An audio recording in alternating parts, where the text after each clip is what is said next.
Welcome back to my channel, and today we're going to talk about cultural evolution in the corporate setting. What do I mean by cultural evolution, right?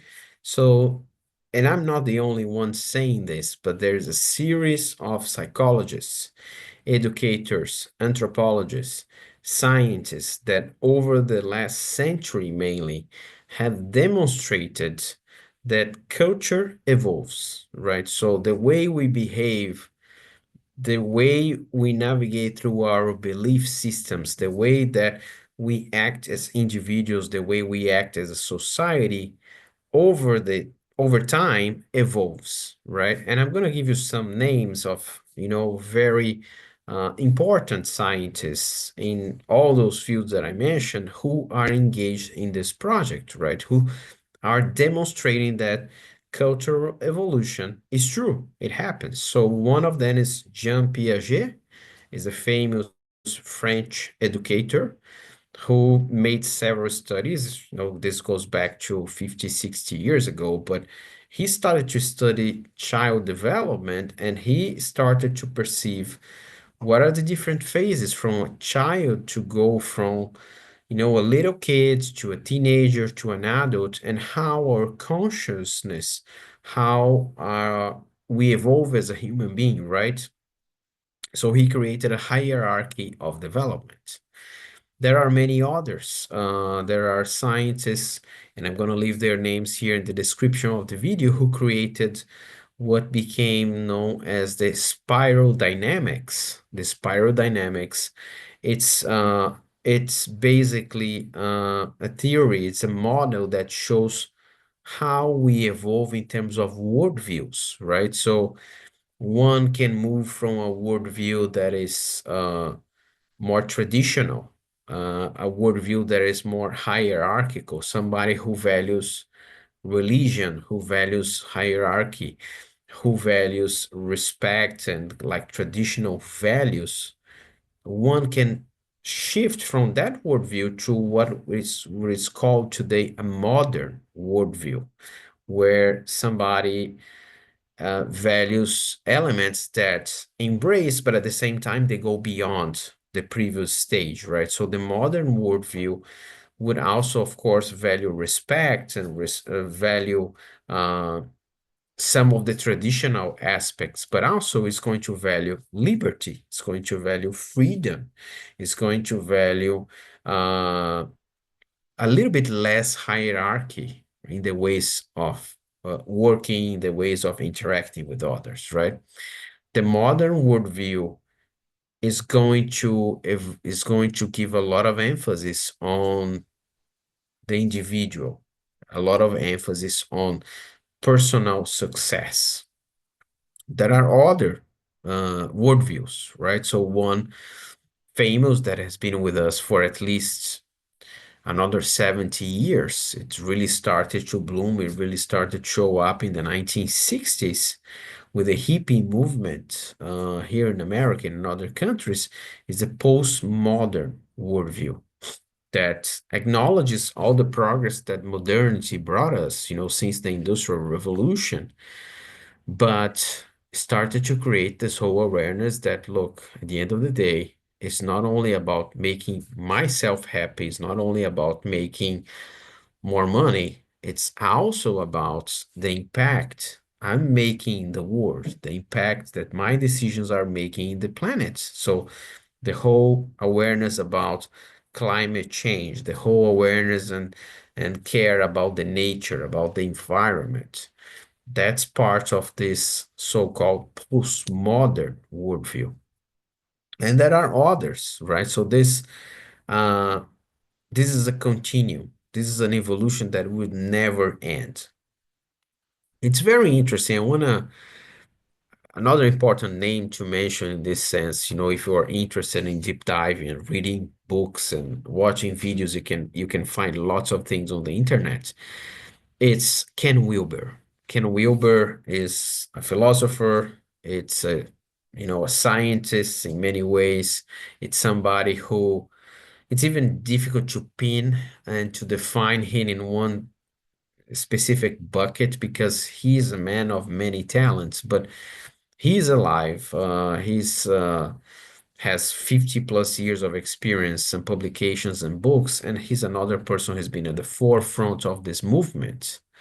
And he created a movement called the integral movement because integral, uh, it's by some the definition of the next stage, the stage that comes after postmodern, right? So that would be the integral worldview where somebody would be able to embrace all the benefits, all the positive aspects of these worldviews, the modern, the traditional, the warrior worldview, which is the one who comes even before the modern, which the one who comes even before the traditional worldview. There's this worldview called the warrior, the fighter, right? The tribal. It's a worldview that is very much alive nowadays, even as we talk about the cultural war. So, according to Ken Wilber's theory, we are able to evolve as individuals, as society, and we are starting to demonstrate, we are starting to see people achieving these higher levels, the level of a postmodern consciousness, an integral worldview where I could be embracing all the positive aspects of all those previous worldviews. I think an important consideration is that this cultural evolution is present in all areas, in all domains of our lives, right? So it is present in our day to day. So when you read the news on the internet, on your smartphone, when you see something on your social media feed, when you talk to others, when you watch something on your streaming services, everything we are dealing with in terms of information demonstrates, transmits a particular worldview. So you have certain channels, you have certain broadcasts, certain websites that demonstrate a worldview that is pretty much the warrior worldview. It's us against them. It's my side against your side, you know? We are right, you are wrong. There's pretty much nothing in the middle, right? That's a warrior worldview. Um, you also have outlets and you have sources of information that defend more the traditional worldview. So there's a lot of conversations about religion, about, here in America, of course, the Christians are the majority of the population, but it tends to be more religion driven, tends to be more focused on the tradition, right? The tradition. Let's honor the tradition. So if you think about the flag of the country, if you think about the national anthem, that's very important, right? If you think about organizations that carry that tradition in their soul, right? The military organizations, right? The Air Force, the Army, they are by nature traditional organizations. And all of those, very, very important to say there's not right or wrong worldview. All worldviews are important. All worldviews are essential for our existence as human beings and our existence as a society. Because all of us embrace those different worldviews and manifest those different worldviews throughout our day, right? So even if I say, that person tends to have more like a balance center of behaving most of the time with a modern way of thinking, with a modern worldview, that same person can at sometimes at some points demonstrate a traditional worldview or a modern worldview, right? So we have something that is usually our center where we spend most of our time, but we are also able to activate different worldviews. And I think it's a beautiful exercise when I started to pay attention, start to notice what is the other person's worldview. right? What is the kind of mindsets, the kind of belief system that that person has? What is important to that person? So when I start to look at that and say, oh, you know what? Maybe in a corporate setting, maybe my boss is in a different worldview, and that's what really matters to that person. So how can I make sure I have that awareness and I have that communication? It's very interesting to look at how culture is evolving in organizations, in corporations, because as you see here in my YouTube channel, a lot of what I talk about is career development, how to manifest our best version at work, right? So an invitation to you is to pay attention to what is the culture of your organization. Are you in an organization that is more, let's say, hierarchical, uh, which tends to be more a traditional culture, traditional worldview? Or are you in a more flexible, open space, low hierarchy organization, right? That would be probably more, um, you know, biotechnology companies, innovative companies, small companies, companies from the Silicon Valley, right, are probably more in that stage. And as I said, there's no right or wrong worldview. There are benefits and downsides in each and every particular worldview, right? But it's also so it's important to take those lenses to look at what is the dominant culture of my company? How do I navigate in that culture, right? To which extent I want to adjust my way of being, my worldview to the worldview, the dominant worldview of the company. Most of the companies, if you think about for-profit organizations, they their dominant worldview is what we call the modern worldview, which is really focused on let's drive results. Let's create strategies and action plans to drive more sales, right? Let's recognize the best performances. Meritocracy, all of those things are essential to the modern worldview. So most of the companies are there. If you are in the for-profit organization, you are mostly there. I think the other invitation is, do I want to go beyond? Do I want to really be an agent of transformation, an agent of which we may call cultural evolution, right? Because since culture evolves and culture can get healthier and better over time, why I'm not engaging in that project? I should engage in that project. So if my company is stuck in that modern worldview, how do I take the company to the next level? And for example, in this case, it's where we start to talk, and you can find several videos here in my channel about servant leadership, about conscious leadership, right? About humanizing the leadership and making sure as a leader, you are not focusing only on business results. You are also focusing on people development. You are focusing on authenticity or being an authentic leader for the sake of driving a better, healthier working culture, right?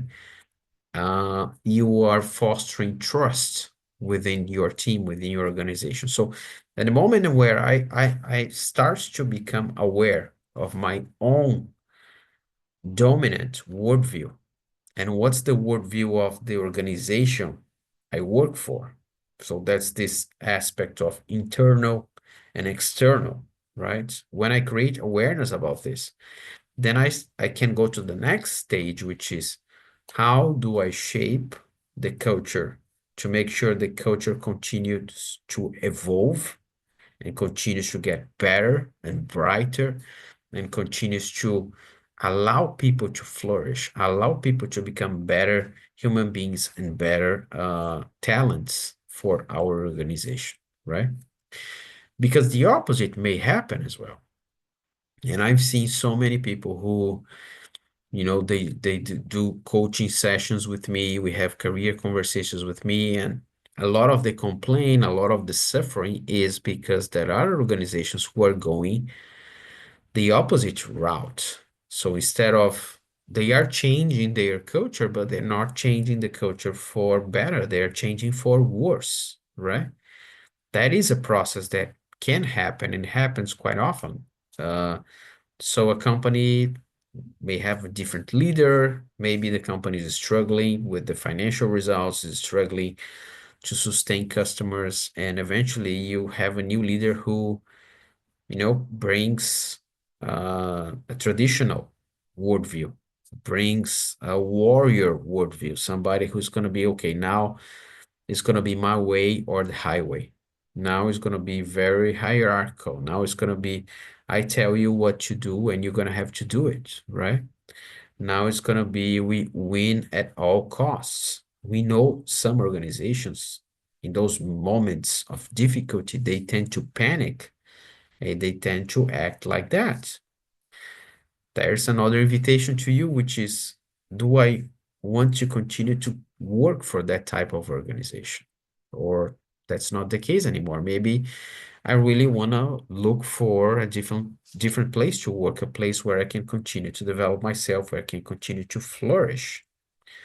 If I am willing to stay, what's going to be my active role to change that trend and put us back on track in the route of development, the route of making things better, right?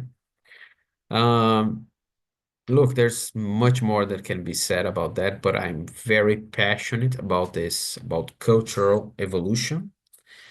And throughout this last 25 years of career, I've seen that this happens. This is true. And the more I am engaged in my own process of evolution, the more I'm engaged in my self-development process, the more I can then benefit others as well, right?